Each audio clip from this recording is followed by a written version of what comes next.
Hey everyone, and welcome back. Today we're going deep on manifestation, something I know a lot of you are curious about. Absolutely. We'll be looking closely at the Thewizardliz YouTube video. You want to manifest your dream life. I gotcha. Very popular video. Yeah, it's trending right now, but I think we can all agree that manifestation sometimes sounds a little out there. Oh, yeah, for sure. So the Thewizardliz starts off strong saying that we're all a little delusional in our daily lives. Okay. Like we all think we'll wake up tomorrow even though, logically we know there's no guarantee. Right, and that's really interesting because psychologically that's a real phenomenon. Oh, yeah. Think about it. If we didn't have at least a little bit of optimism bias, we probably wouldn't even get out of bed. We need that belief in a positive future to push us forward. I guess that makes sense. It's like leap in the net will appear or something. Yeah. But how do we know when it's just healthy optimism and not like actual delusion? Yeah, that's the question, isn't it? That's where self-efficacy comes in, I think. Self-efficacy. It's not just blind faith, but a belief in your own ability to influence outcomes. So not just like winning the lottery. No. It's like the difference between wishing for $1 million and actually making a business plan. Okay, so hoping for the best, but working towards it too. Exactly. And that leads into another point that Thewizardliz makes, which is letting go of the past. Oh, okay. She says that holding on to old, hurts relationships, or even bad jobs, it actually keeps you from new opportunities. Like baggage you're carrying around. Yeah, exactly. And she even talks about people staying in jobs they hate out of fear. Oh, I know people like that. It's like that fear is sometimes masking deeper insecurities. So it's not just letting go, but like figuring out what you're afraid of. Yeah, and then making a choice to move on. So the Thewizardliz is also really big on gratitude. Yes. And there's a lot of research that shows how practicing gratitude can make you happier. It's true. She asks this really thought-provoking question. What if tomorrow you only had the things you were grateful for today? Wow. Makes you think about what's really important, doesn't it? It's like that saying, don't be sad, it's over. Be grateful it happened. Exactly. When you focus on what you have instead of what you don't have, it changes your whole perspective. So appreciating what you have can actually bring more good things. That's the idea. You Yeah. create this positive loop. Okay, so we let go of the past. We're grateful for what we have. Then what? Well, then the Thewizardliz has said you got to be specific about what you want to manifest. Yeah. Not just like, I want money, but like a clear goal. Like what? Like manifesting a specific car or the house of your dreams.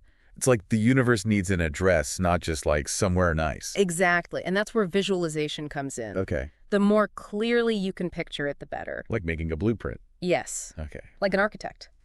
The clearer the vision, the more likely it is to become real. That makes sense. Yeah. Then there's positive affirmations. Ah, yes. The Thewizardliz loves those, especially in the mirror. Yeah. Some people think that's a little out there. It can sound that way, but there is actually more and more research about how powerful self-affirmation can be. It's not lying to yourself, is it? Not really. It's more about choosing to focus on positive self-talk. Yep. Even if you don't believe it at first, if you keep repeating it, it can actually rewire your brain. Interesting. The Thewizardliz even gives examples of affirmations for her skin and for reaching goals. She uses them for everything. What about you? Have you ever tried affirmations? I have. Yeah. And I think they can be really helpful, especially if you combine them with action. Right. It's about matching your words with what you're actually doing. Okay. So it's like positive self-hypnosis. Then there's all the negativity on social media. The Thewizardliz says to clean up your digital space and unfollow accounts that make you feel bad. That's a good point. There's so much research on how comparing ourselves to others online can be harmful. Yeah. And that's what the Thewizardliz is saying. She even says flat out that naturally beautiful people exist. It's like challenging us to be okay with ourselves. It's about being aware of how media can affect us and making sure we're consuming things that make us feel good. So not avoiding social media completely, but being careful about what you're looking at. Exactly. But what if the negative energy is coming from real-life relationships? Yeah, like friends and family. Well, the Thewizardliz is very clear about cutting ties with toxic people, even if it means being alone for a while. That's tough. How do you even know if someone is toxic? There are some signs. Pay attention to how you feel after spending time with them. Do you feel drained or energized? That's a good point. It's not about judging the person, but figuring out how they make you feel. Exactly. And sometimes the best thing you can do for yourself is to distance yourself from people who bring you down. So we've covered a lot. Letting go of the past, being grateful, setting goals, using affirmations and being mindful of our digital and social spaces. Wow, it sounds exhausting when you put it all together. It's a lot, but it's all about setting the stage for manifestation right. It is. It's about creating the right environment for your desires to grow. But there's one more thing that Thewizardliz talks about that I think is really important. Okay, I'm listening. It's about aligning what you consume with your goals. What do you mean by consume? She tells the story about a friend who is very successful who asked her, "What are you consuming that will elevate you in the future?" That's a good question. It makes you think about if what you're reading and watching is actually helping you grow. That's like a mental diet? Exactly. And it connects to this idea of bridging the gap between where you are and where you want to be. She reminds us that the things we want are already out there in the world. So it's about recognizing that abundance and reaching for it. Right. Like she says, millionaires and billionaires, they exist. So achieving that kind of wealth is possible. If they can do it, why not me, right? That's the spirit. And then she says something else that might surprise you. Okay, I'm intrigued.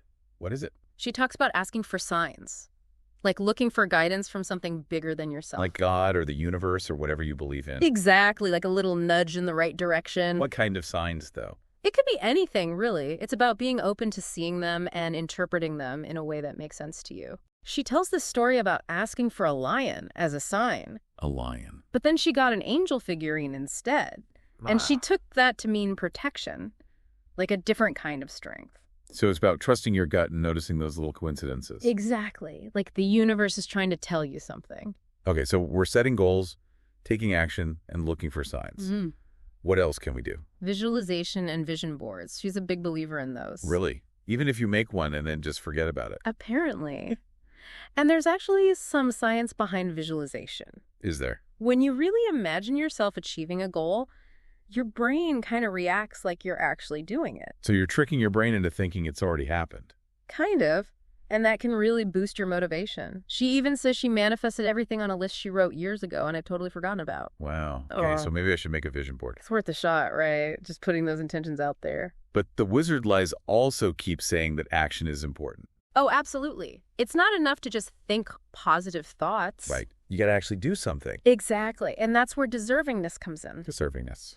She says you have to truly believe that you deserve the things you want.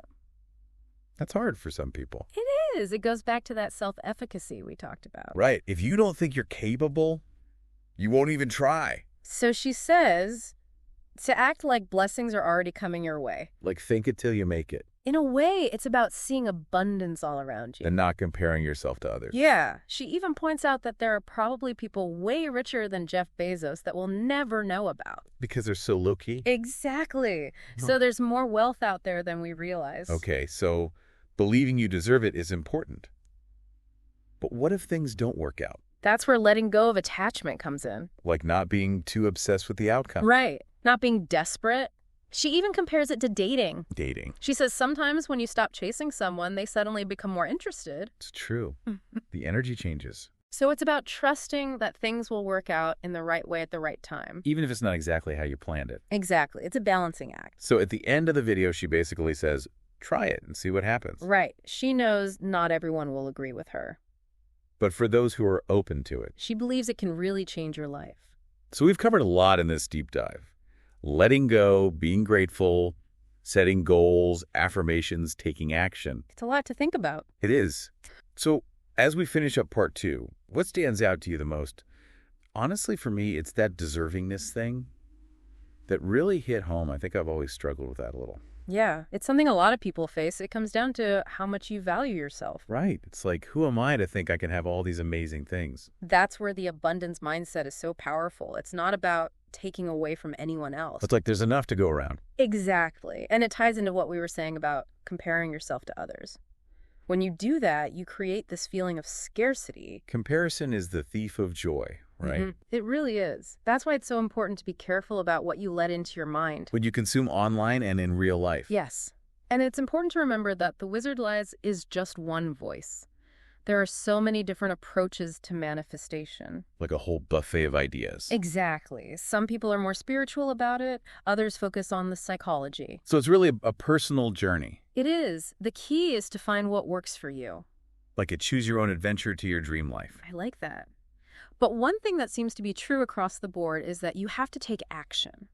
You can't just sit around and wish for things. Right. Thewizardliz says it best. You have to start believing that you can, and you have to start taking action. Bringing your inner world and your outer world together. Exactly. Making those thoughts and dreams a reality. So what's the one thing you want listeners to remember from this deep dive? That you have the power to shape your own life. Whether you call it manifesting or just taking action, you can create a life you love. That's powerful.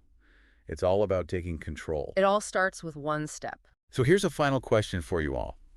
If you could manifest one thing right now, with no limits, what would it be? What's that dream you're holding on to? And what's the first tiny step you can take today to make it happen? Remember, even the biggest journeys start with a single step. Believe in yourself and see what you can create. Thanks for joining us. See you next time.